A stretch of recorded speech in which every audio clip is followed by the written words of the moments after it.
everybody. Welcome. I am so glad you are here. All right. My name is Heather Flake. I'm here on behalf of Life Coach University. And today we're talking all about how to resolve conflict in marriage. Who's excited? I'm actually super pumped about this topic. It was one that I was like, oh yeah, that's what I'll do. And then as I was like preparing and fleshing it out, I was like, this is so fun. So I'm super excited. So glad that you're here with me today. Thank you for joining in. Just a few little things so you can get the best out of this. So if you look at the bottom of your screen, you'll see a Q&A and a chat. We're going to use the Q&A box today. So if you have a question or a comment, or you want to throw in your experience, or you're looking for feedback on something that you're experiencing in your marriage, go ahead and throw it in the Q&A and I will address it on the webinar. So what we'll do is I'll first just start going through my content and material. But if any point you have a question, just throw it in. And when I see notifications, I'll pop in there, take care of you. And then I want to open it up to you. If you want to come on screen and get coaching, super down for that. If you're more comfortable at just like writing in what's happening, I'm happy to coach you that way.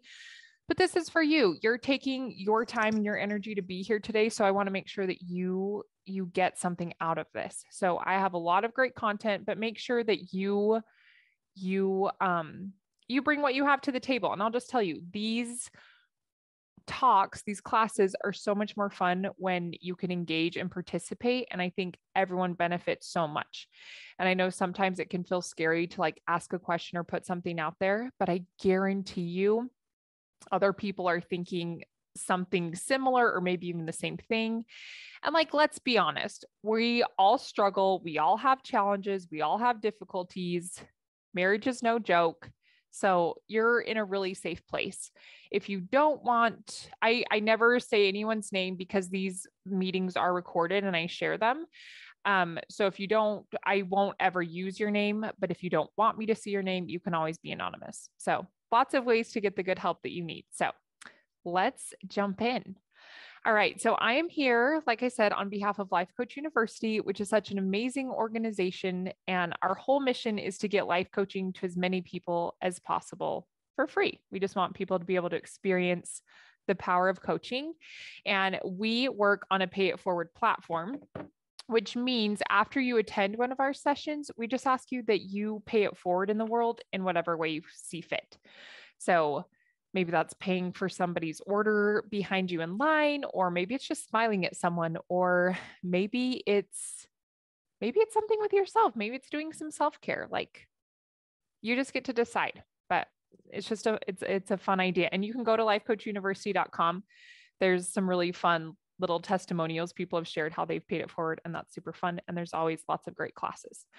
One more thing I'm going to share before we dive in. So mark your calendars for June 20th through June 24th. I'm going to be teaching a week-long course here at Life Coach University called Marriage Mindset. Basically, you can think of this course as a boot camp to get your head in gear, to feel better, to feel more peace, to feel more joy and connection in your marriage. So it is a $20 course. And the proceeds are going to a local charity here in Chandler. It's a charity that supports families that have experienced homelessness or domestic violence, and they're just trying to get back on their feet. So it's called New Leaf. It's an amazing organization. So you can go to lifecoachuniversity.com and you can hit courses and you'll find my course, and you can go ahead and register, pay your $20. And then that way you'll get an email with the Zoom information and reminders, but that's going to be June 20th through 24th. And if you know me, you know that I teach that relationships are thoughts. The way that you perceive your partner is not, you think it's a fact. You think your partner just is the way that they are, but really it's all of these thoughts about your partner. So you come to this week of Marriage Mindset, and we are just going to clean up your brain. We're going to clean up all your thoughts about yourself, your spouse, and your marriage as a whole, so you can experience a more hopeful, helpful, happy, harmonious marriage. So come join me and tell everyone you know that is married about it. All right, let's go. Okay, today we're talking about how to resolve conflict in marriage. I might need to scoot this back so y'all can see I didn't do any drawings today. I know you guys are sad. I'm sorry. All right.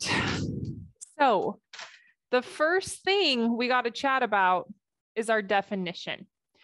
So I just want you to think for a minute, how do you define conflict? Because when I say conflict in marriage, it might be something totally different in my mind than what it is for you. And that's totally fine, right? So I just want you to be onto yourself. How do you know when there's conflict in your marriage? Okay. According to the Google tells us that it's a serious disagreement / argument, typically a protracted one, meaning maybe like prolonged, like it's been happening for a long time. This is the noun. And then it says the verb is to be incompatible or at variance, like just to be clashing. Okay. So I'm just throwing that out there as an example to kind of get your brain juices flowing. How do you define conflict? For me, you guys, I just know it's when I feel awkward with my spouse. And it's always 100% of the time when I'm experiencing conflict, it's because of my unwillingness to share my thoughts or my feelings with my spouse. I don't want to be vulnerable, right? And so I'm just like, yeah, it's way better for me to just feel angry and mad and awkward and uncomfortable than to actually spark a conversation that might actually allow us to grow closer together and resolve some conflict. Isn't that so funny? But that's just how we are. That's how we do it. It's totally fine. So today I'm hoping that I can give you some tools and some insight to totally change the way you're thinking about conflict. Okay. I'm just going to tell you right now, spoiler alert. I'm not giving you a step-by-step process today on how to resolve conflict. I'm just not. I don't know how you should resolve conflict in your marriage, but you do. And I'm just going to give you some tools that are a way to like reframe the way you think about conflict that I think is so helpful. So get your definition. But yeah, for me, it's just like when I'm feeling awkward around my spouse, or I'm just feeling like, oh my gosh, we are literally on two different planets. We could not be farther apart in terms of like understanding this thing or feeling the same way. I just feel like we're not on the same page. We're not connecting. I feel like I'm living with a roommate rather than my spouse that I like, I'm obsessed with and I love and I'm romantic with, right? So any of that, I'm just giving you kind of some examples, but that's what we're talking about today. Then something I want you to realize, and this is very true for me, my thoughts are what create conflict for me, not my husband. Okay. We tend to think that it's our spouse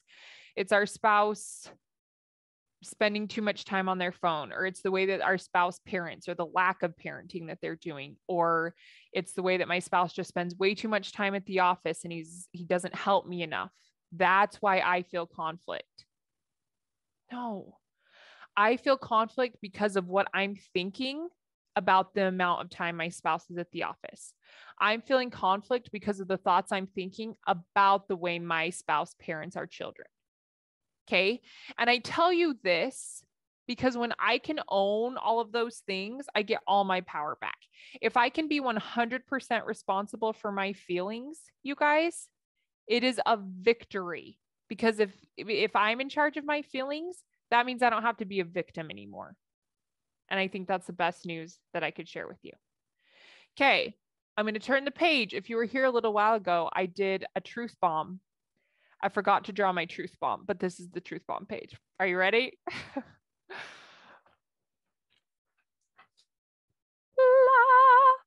Conflict is not a problem. Tell me if you think I'm crazy. Put it in the Q&A. What comes up for you when I say conflict is not a problem? I want to hear. Give me the truth. Tell me what you think. Put it in the Q&A, the little chat boxes. And I'm going to keep talking through this. You guys, here's the thing.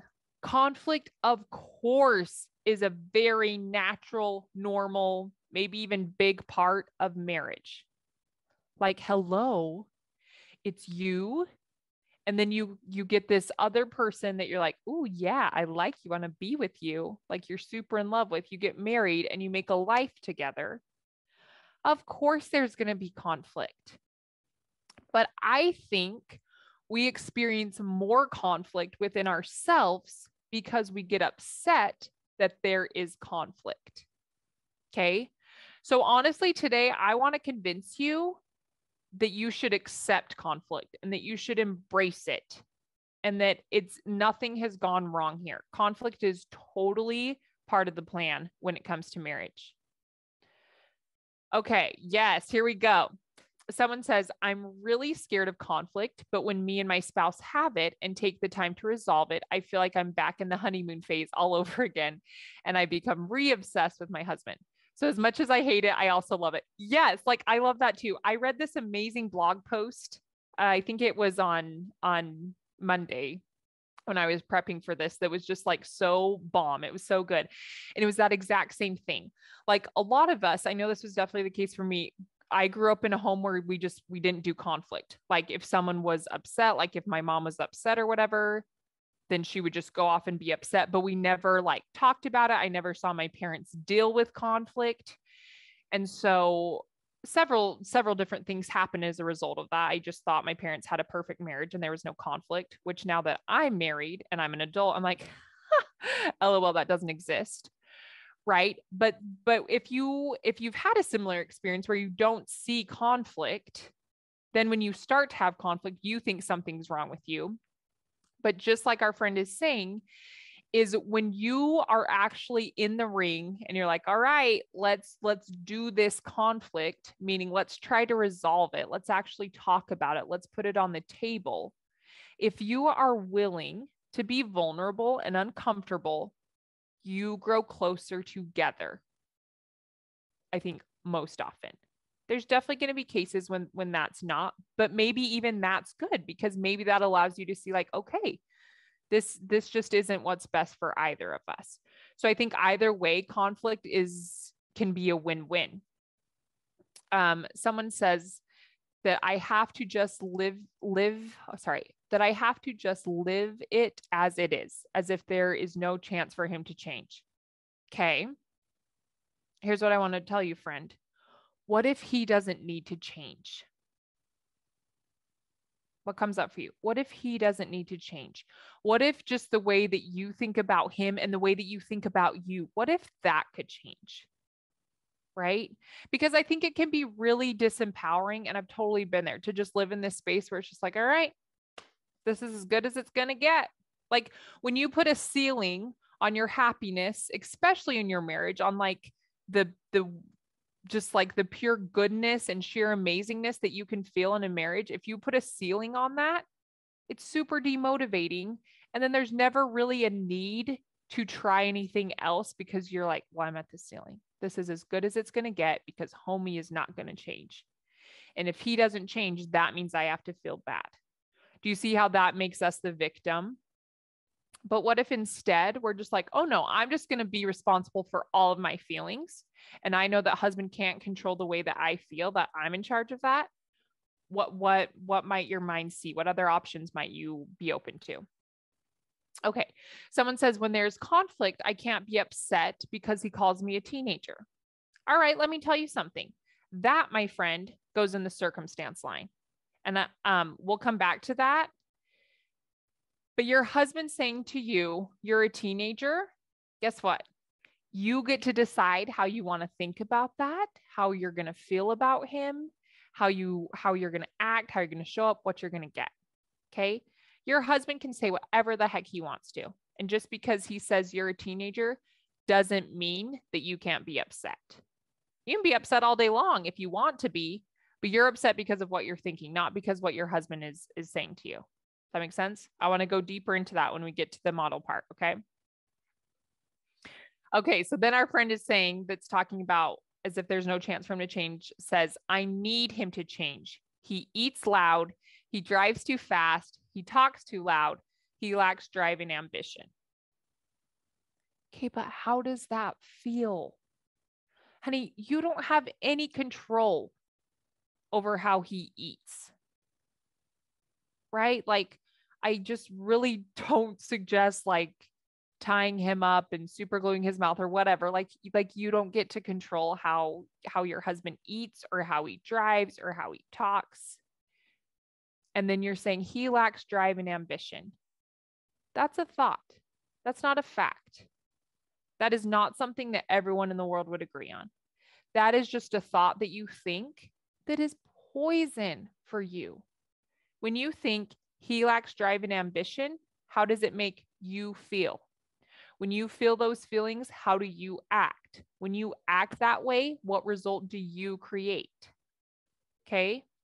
We're going to come back to these. We're going to plug all of these in the model. And this is gold. Okay. So stay with me. I'm going to turn that down a little bit. Okay.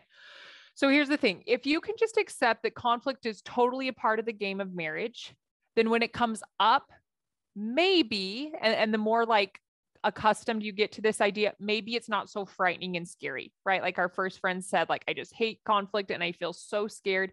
And I can totally relate to that. Like when I start to feel, it's like muscle memory. Like I just know when it's like, Heather, you need to say something, like you need to have a chat. I'm just like, no. Like I just try to make it go away, right? But the more I can open up to just like, oh yeah, of course. Yeah. Like we're two different people. We have two different backgrounds and experiences.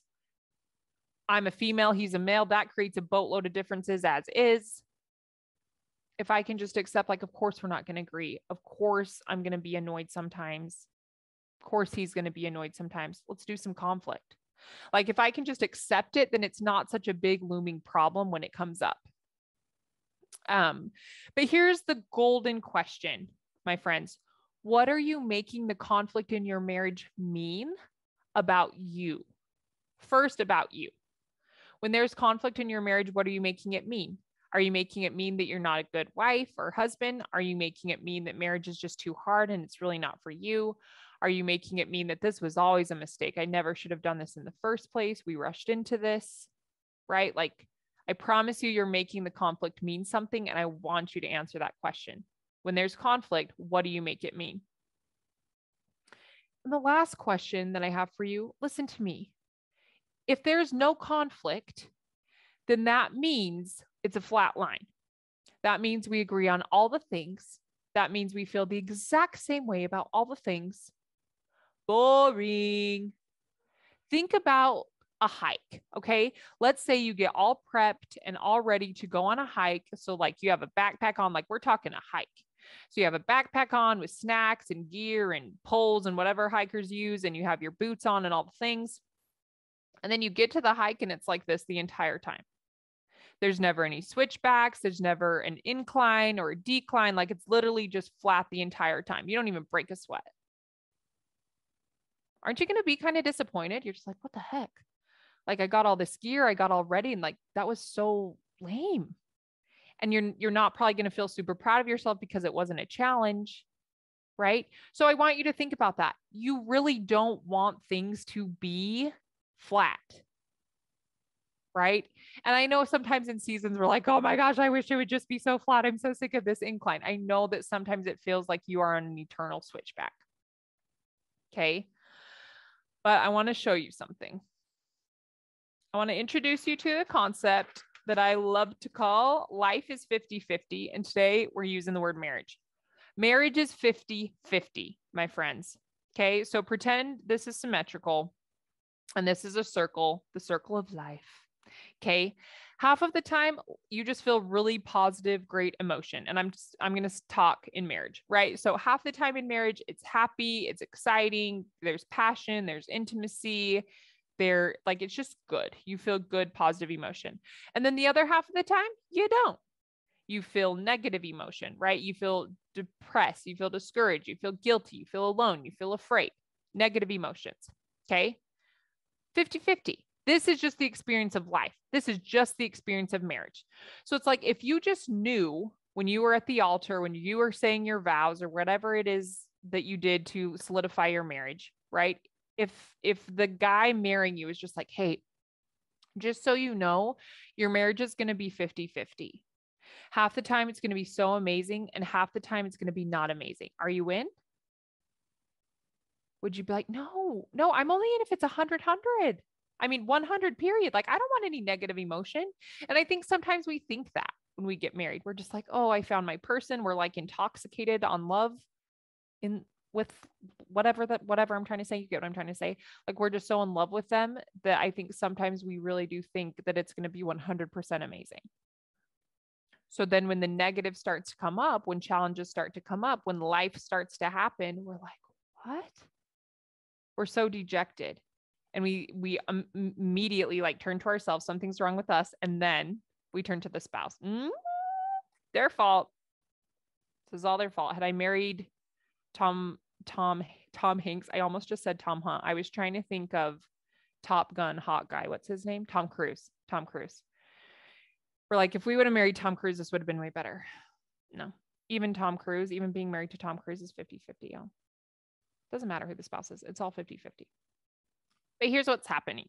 So when we feel negative emotion in our marriage, we think something horrible has gone wrong and we've got to solve for it. So often to solve for negative emotion, we do this thing called buffering, meaning we reach to something external to solve for how we feel internally, right? So this can be Oreos, ice cream, exercise, porn, drugs, Netflix, whatever it is, right? We do something external to try to solve for how we feel internally. And what ends up happening is it just expands the negativeness. Like, we actually feel more negative emotion as a result of buffering. But the truth is, the only way to get back to feeling better is to go through the negative, right? Like, you can't go around, you can't take a shortcut or a detour. The only way to feel positive again is to feel the negative first. You have to feel it. And so this is something that I teach my clients that we don't have time to go through today. But the goal, you guys, is to just feel your feelings. You don't want to avoid them or run away from them. Like, do you know what it feels like to be a 31-year-old married woman who is just so discouraged, who is so sad about the state of her marriage? Like, what would it feel like to just sit and feel those emotions? Because I tell you, when you allow emotion, when you process it, it leaves your body. You always learn something from it. And the truth is, the only time you're ever feeling negative emotion, the reason you're feeling it is because of a sentence in your brain. Thoughts create these. And we're always going to have these. Okay. The last thing that I want you to see is, I promise you, you want negative emotion in your marriage. Okay. I want you to think about a time when something challenging has happened or something hard has happened, or a time when you've honestly felt very, very like sad or upset. You don't want to feel happy about those things. Like, hello, this is an example. Maybe there's choices that your spouse has made that you've had thoughts about that have created a lot of sadness and pain for you, right? You don't want to feel happy about those things. You want to feel sad. You want to feel angry. You want to feel hurt. There's such a place for this. Marriage is just 50-50, you guys. Nothing has gone wrong. Nothing's wrong with you. Nothing's wrong with your spouse. If you both are in it and you want to make it work, it's going to be 50-50. All right, we have a comment. Let's see what's happening down here in the Q&A. Okay, this is fascinating. Are you ready? When we met, the relationship was 100 good.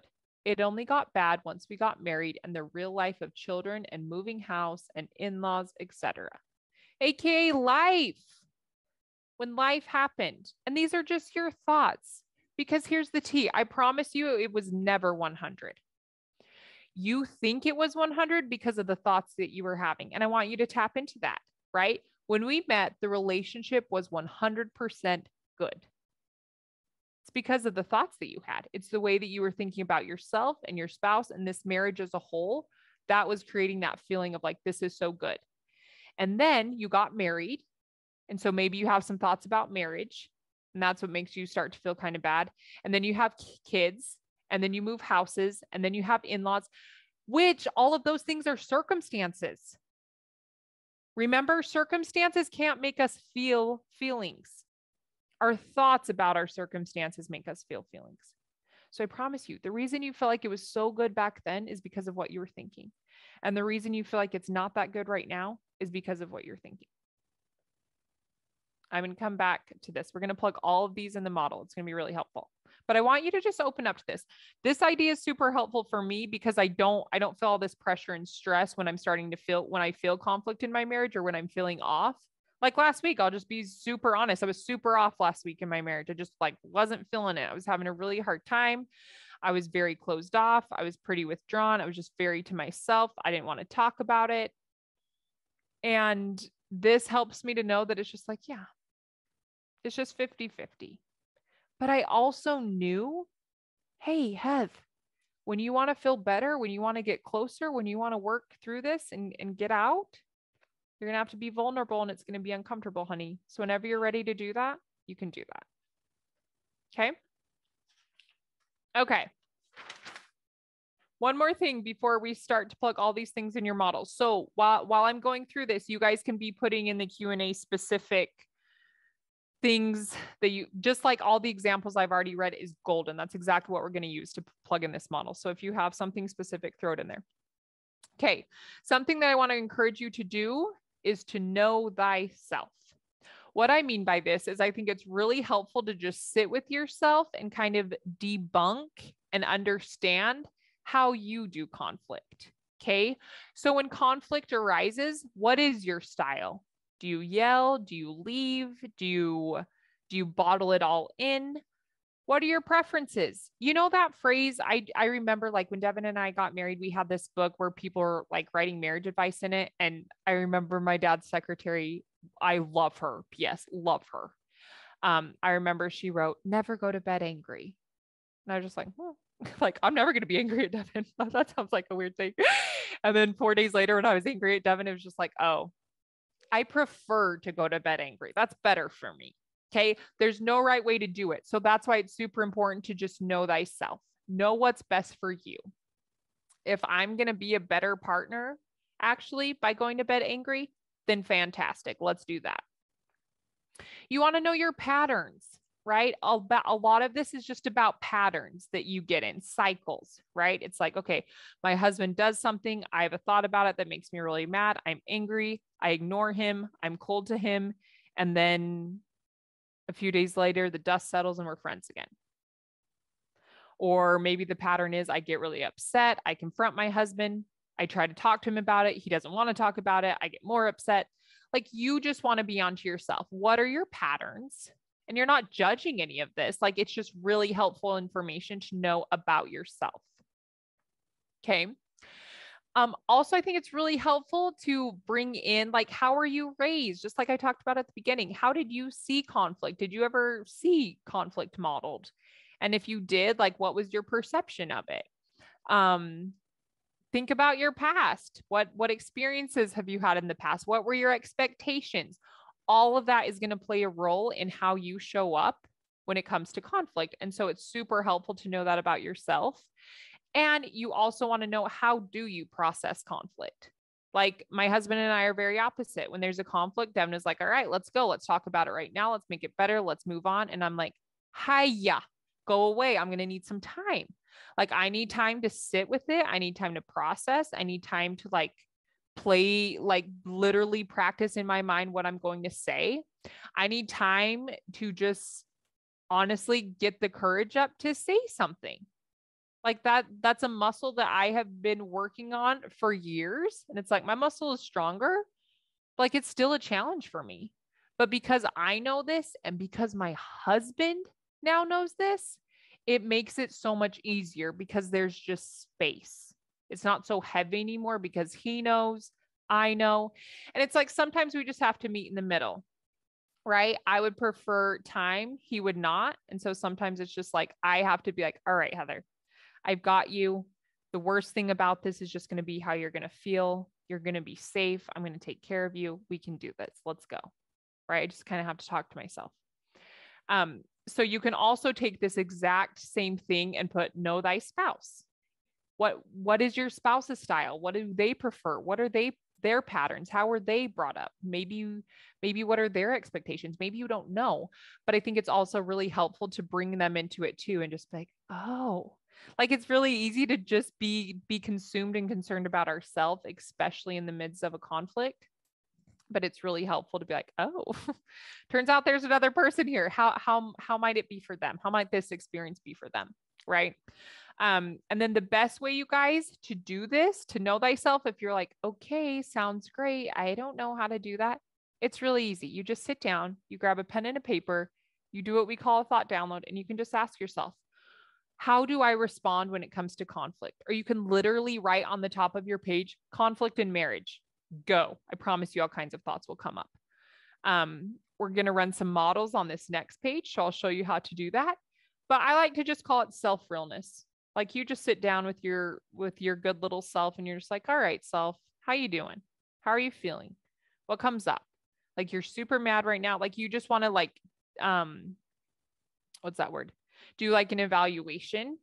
But remember, this is always with compassion. This is always with curiosity.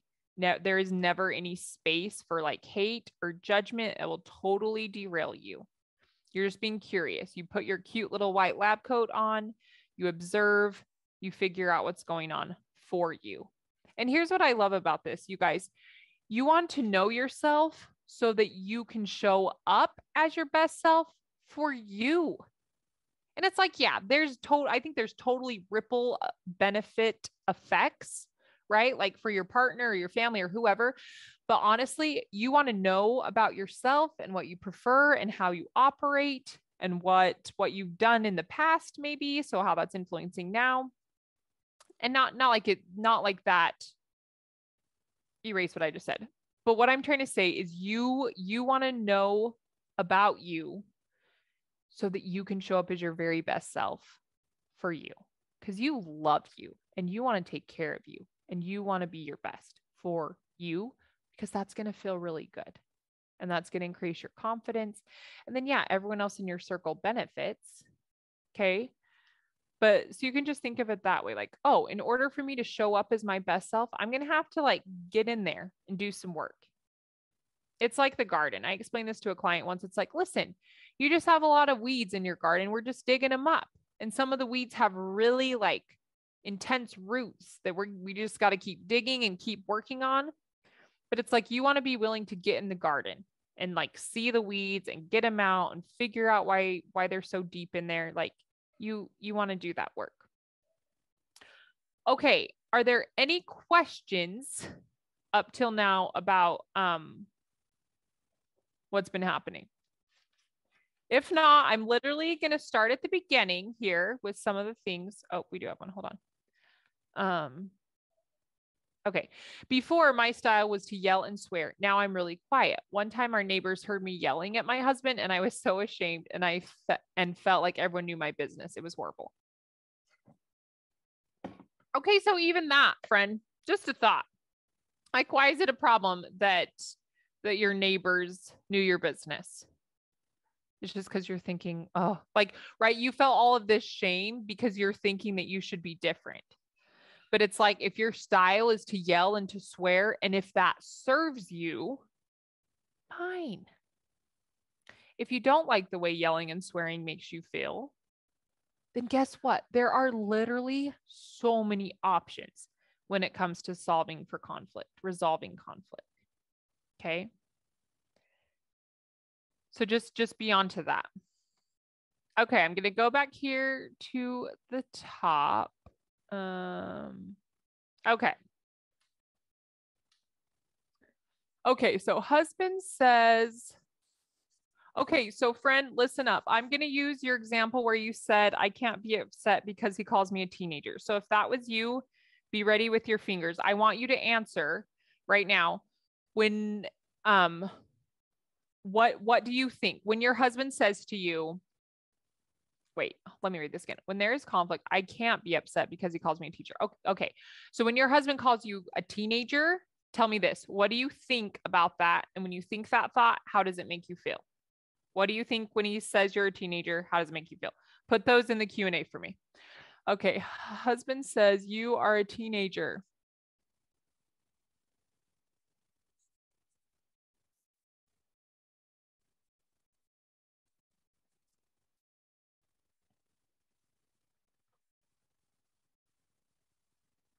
Okay. So let me just give us a quick refresher here. So this is the model. This is developed by Brooke Castillo of the Life Coach School.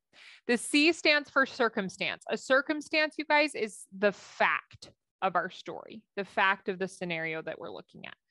And it's always neutral, meaning it's not positive, it's not negative, it just is. It's something that happened, it's a fact. So like the weather, the number on the scale, words people say to you, things that have happened in the past, circumstances. Okay, so husband says, you are a teenager. This is a fact. Now, I want to know what you think when he says that. Okay.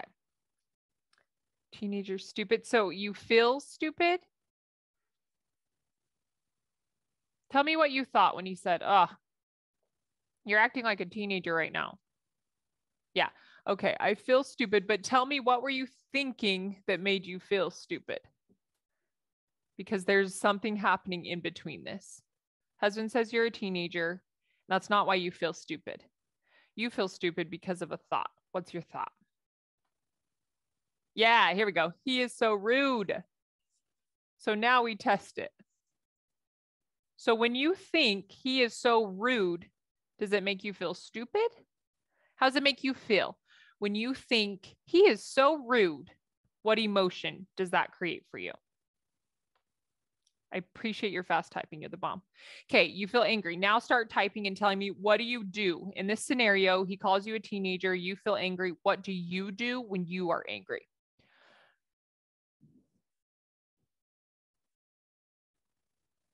All right, friends. So here's the tea. We think that we are angry because our husband said, you're a teenager. No, your husband saying you're a teenager has no effect on you until you attach meaning to it. So then you attach this sentence where you're like, oh my gosh, he is so rude. And when you think he's so rude, that's what makes you angry. Okay. Our thoughts make us feel this anger. And then when we are angry,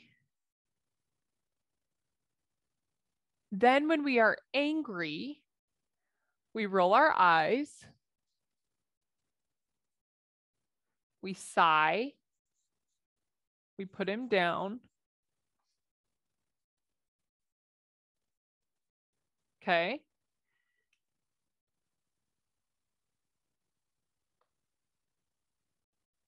Okay. Yeah. So she's saying too, she's like, I think he's a jerk because I am raising teenagers and I know that I'm not like them. Right. So our action is just like, we're trying to maybe prove him wrong, you could say.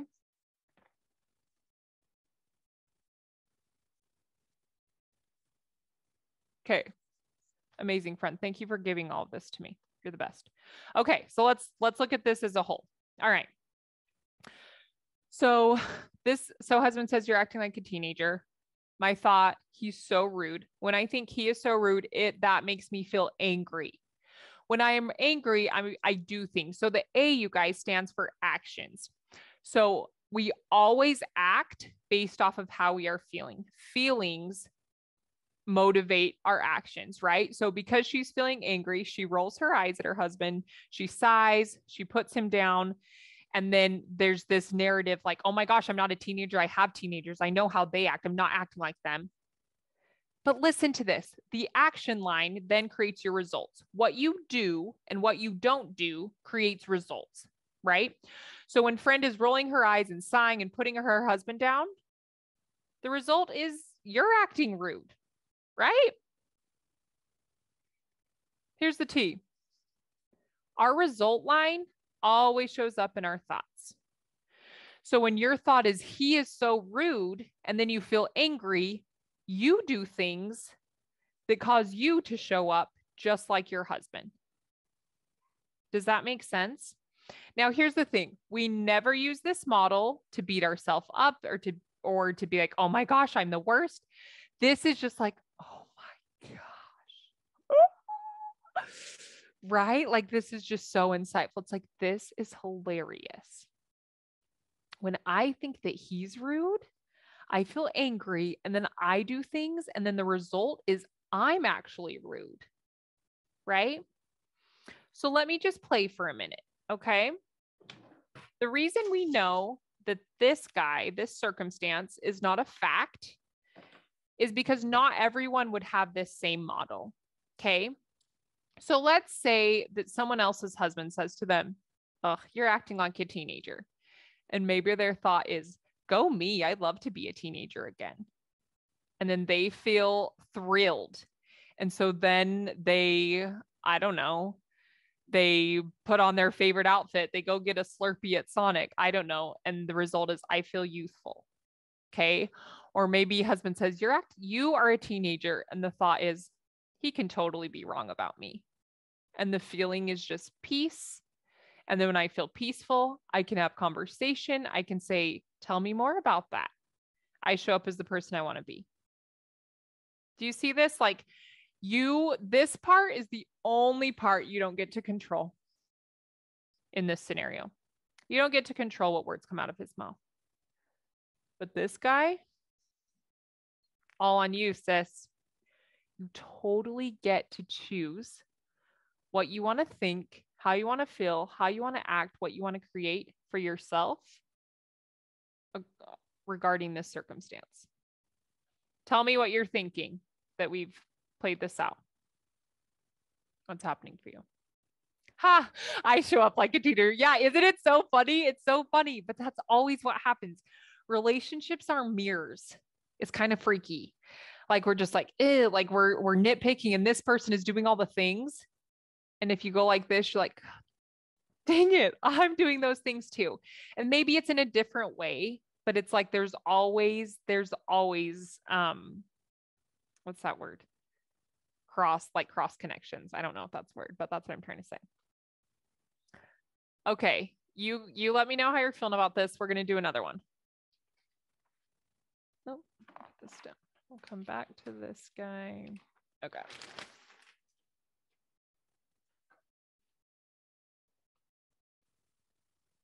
Okay.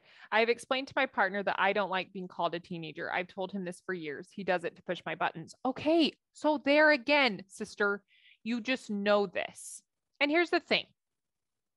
Maybe it's like you set a boundary because it's like you're saying, like, I've explained to my partner that I don't like being called a teenager, but he continues to do it. So it's like maybe you could set a boundary. And it's not even something you have to announce, but it's like, okay, when my husband calls me a teenager, I'm just going to choose to remove myself from the room. Because we know that when he calls you a teenager, it makes you angry and then you act like a teenager and he's like, see? Right? So you're just totally feeding into his story. You're just like proving him right. So if you don't want to be a part of this pattern anymore, you just need to go ahead and remove yourself. So it's literally as simple as if he says you're acting like a teenager, you're just like, well, then I'm going to go out and I'm going to stay out late tonight. Love ya. Bye. Like you have all of these options, right? But if that's kind of a triggering thing for you and it makes you upset, one of your options is to just put a boundary. When husband says this, I remove myself from the situation. Like maybe that's the most loving thing for you to do for yourself. The other thing you could do is you could just spend some time. You could ask yourself, why does it bother you so much? Why is it a problem that he thinks you're acting like a teenager? To some people, that might be a huge compliment. So I would just honestly take some time and ask myself, why does it bother me why does it bother me so much that he thinks I act like a teenager? What if he's just wrong about you? You know? Okay. All right. Let me scroll back up here. Okay. Okay, we're going to use this one now. So friend, when the thought about he lacks drive and ambition, we're going to explore that one. So if that's you and you can help me out here, be ready. So I want you to tell me when you think the thought, because I know you think that this is a fact, but he lacks drive and ambition is a thought. Okay. So when you think he lacks drive and ambition, how does it make you feel? Answer me that.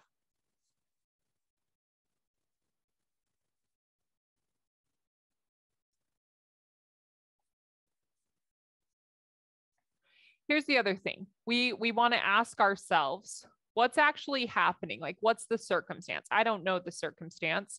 So maybe the circumstance is husband is sitting on couch. Or maybe the circumstance is husband is watching TV. I don't know. For the sake of just doing this model, I'm just going to put husband. He exists. That's a fact. Everyone would agree upon it. Okay. So when our friend thinks he lacks drive and ambition, it makes her feel, okay, feel worried. She says, it makes me feel worried about our future. Okay, friends, so tell me what you do when you worry about your future. What are your actions?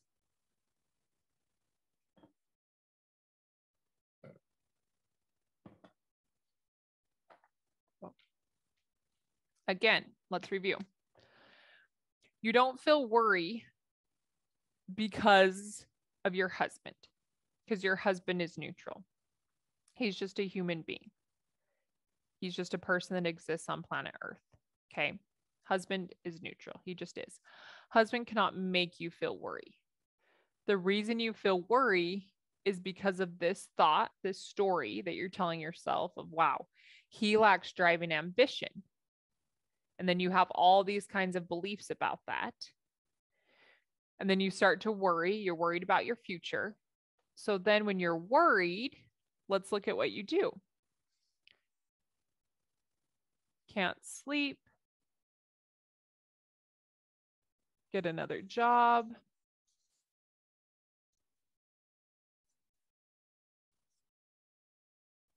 Spend less money.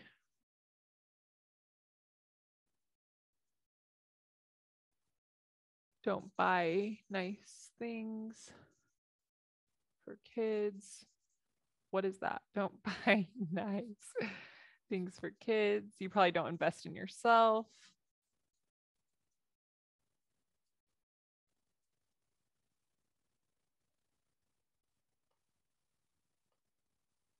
Nag. Okay. So then I want you to think about this. What's the result? What's the effect of all of these actions? So not sleeping, getting another job, spending less money, then you're not buying things that you want to buy for your kids. I'm sure you don't invest in yourself. What's the result of all of that? To me, the result is like you totally don't take care of yourself. Now, something you guys need to know about the result line is other people can't show up in it. We can't control results for other people. The only people that we get to control results for are ourselves, right? And that's what I love about this model, right? Is like the circumstances right here. You can't control what husband does, his actions. So we could even put that like husband's actions. But this part you do. This is all you. And when you choose to think that he lacks drive and ambition, the result of all of that is like lacking in yourself. Like you don't invest in yourself. You don't take care of yourself. Like you put yourself on the back burner. Does that make sense? So again, we feel worry because of our thought. Then because of this feeling of worry, we do things that we don't necessarily want to do because we feel like we have to, right? So I just want to tell you, and here's the question that I want you to take home. Why are you choosing to think that he lacks drive and ambition? Another question you could answer is there any possibility that I could be wrong about this? Why are you choosing to think that? And I've heard this a million times. I'm sure you would say, no, Heather, it's true. I could prove it to you. I can send you videos. I can send you bank statements. I can prove it to you. And because I'm a good coach, I'm not going to believe you. This is a poisonous thought for you, friend. When you choose to think that your husband lacks drive and ambition, you are at the effect of that. You're the one that gets all the crap. You're the one that feels bad. But you don't have to. Like, that's totally optional. There's so many other options that are available to you. Now, here's the tea. I'm not telling you that you should choose to think that your husband is so motivated and amazing. You're not going to believe that. You don't believe that. So you want to start really small. So when this thought comes up, he lacks drive and ambition. Instead, maybe you're just like, okay, maybe brain, maybe that's true. But you know what's also true? He is my husband. I chose him X amount of years ago. And if you're choosing to be in your marriage, which you're married, so you are, and I choose him today. Like, there's just so many other thoughts that you can believe and tell yourself that are going to be way more helpful, right? Okay.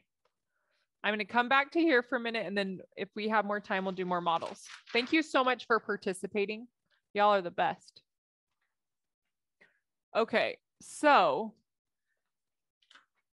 oh, sorry.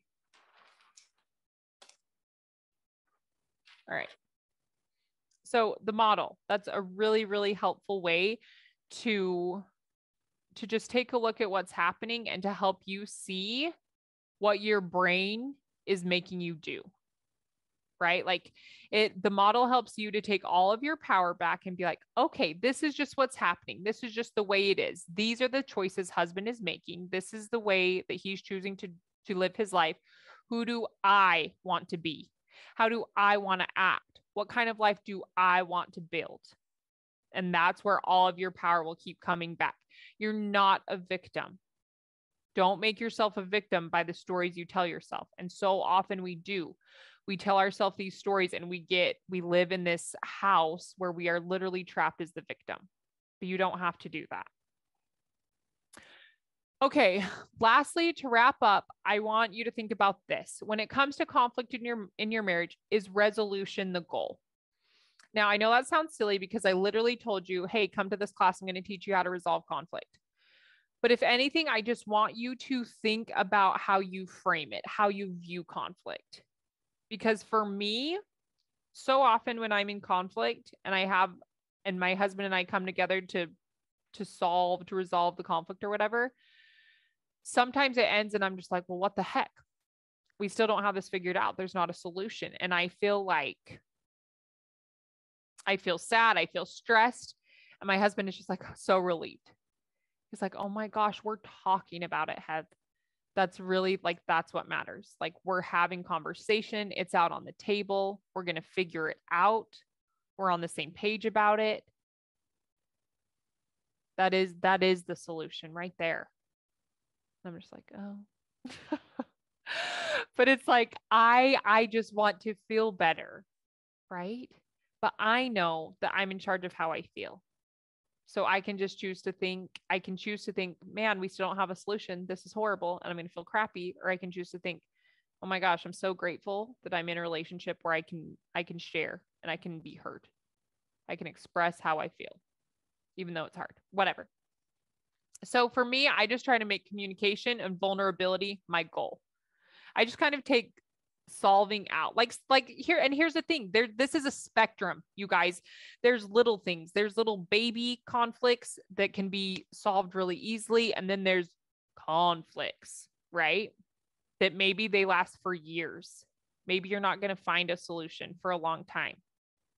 Are you in? I think that's such a helpful question to ask yourself. Like, what if this takes years to resolve?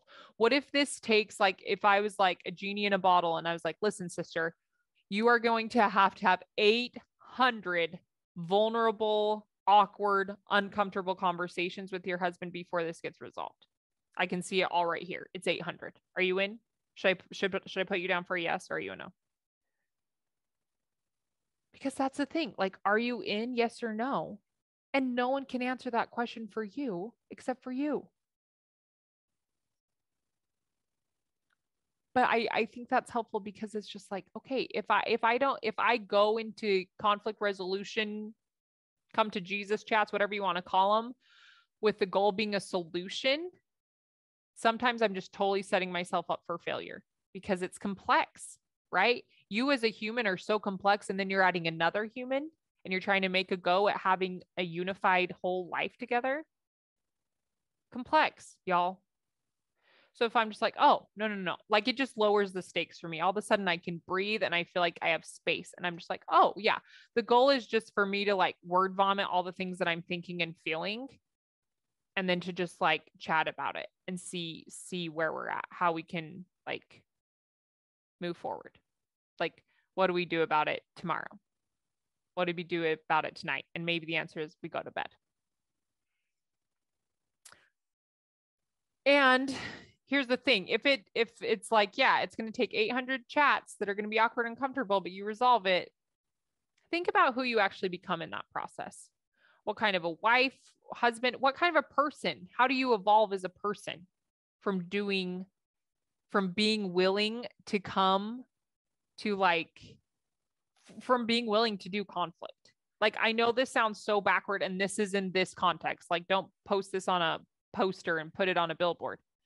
But I think so often in marriage, the way to resolve conflict is to do conflict.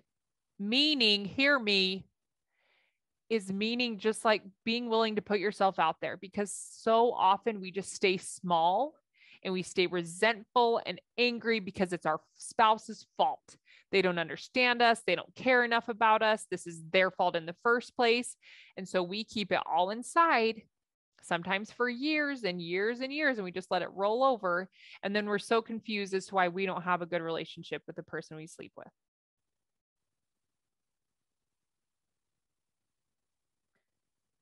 But if you can just be willing to do that hard thing, if you can be willing to say that thing that's going to be hard to say and it's going to be hard to hear, amazing. With that being said, let me give you a tip. When you feel like there's something hard that you need to say and you know it's going to be difficult to hear, preface it. I always try to do that. I'm just like, listen, I don't really know how to say this. This might come out really clunky and this might be really challenging to hear and it's hard for me to say. But I want you to know that I'm saying this because I care about us and I want to figure this out. Say the thing, right? And so much of this, you guys, you can leave today just as you're reviewing how you conflict. If you don't want to yell, if you don't want to swear, if you don't want to feel so horrible, you don't have to. You can sit down and just reframe it. And you can think about, what do I need to do in order to show up as my best self for the resolution? Maybe that means taking some time before to process your feelings. Maybe that means going on a drive and practicing what you're going to say out loud. I do that when necessary. Like, there's no right way to do it except for the way that resonates with you and except for the way that allows you to show up as your best self. Right?